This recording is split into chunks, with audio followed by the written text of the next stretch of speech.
So this is Kristina. Kristina, you want to hop in the tank? Well, if you hop in the tank, you can talk. So I've had the privilege probably over the last year or so to get to know Kristina. She's been coming to our youth group in our church because she was invited by a friend.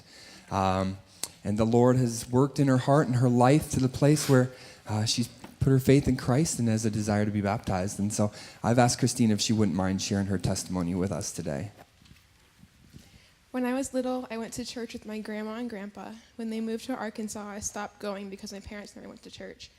As time went on, I always thought about how much I missed the atmosphere and learning about God. In 2013, my grandpa passed away. This, of course, led to a very rough time in our family. Every day seemed so empty, and every time the holidays roll around, I find myself waiting and half expecting him to walk in. At this point, I knew I needed God. I needed him so badly, but I did not know how to do this. Until recently, I had been blindly lost. I thought I was saved. I thought I knew God and accepted Jesus Christ. But now I know I was very wrong. Recently, I have lost something incredibly important to me, something that I honestly had above God. God was not my one true idol. I was devastated, heartbroken, and knew this was something completely out of my control.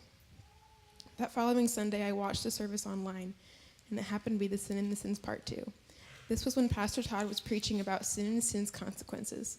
The sermon started with Todd talking about waves. When waves break, there is an undertow. The current of the undertow can sweep things away from the shore. In this metaphor, the waves are sins, the undertow is sin's consequences, and the shore is our faith in God. This sermon came at a perfect time. In this moment, I was having an indescribable realization that I was and am in my undertow. My actions and my actions only got me to that point. I was hurting the people around me by who I was, and I didn't even realize it. God was taking the consequences of my sins and using them in a good way. I realized that God wasn't the one giving me these obstacles, but instead he was the one getting me through them. God was showing me that I am not in control. He was showing me that the way I was living was not to his glory. I was tired of being disappointed and let down by the people around me, wondering why this kept happening. I was tired of feeling helpless. So in that moment, I cried and I prayed. I begged to Jesus, knowing that he is the one and only who will never fail me, never let me down, and he will always do what is right for me. I admitted that I had not been living for him. I gave myself to Jesus. I put my life in his hands and begged him to help me. I decided I would follow Jesus Christ for the rest of my life. Jesus is my flashlight. I need him because he will constantly hold me and show me the way.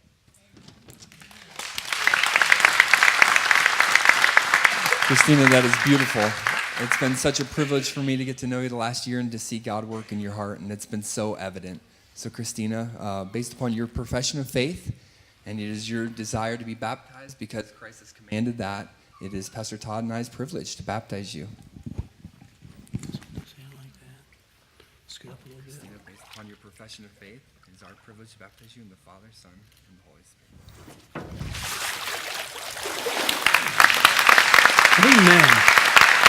Proud of you, Kristina. Good testimony.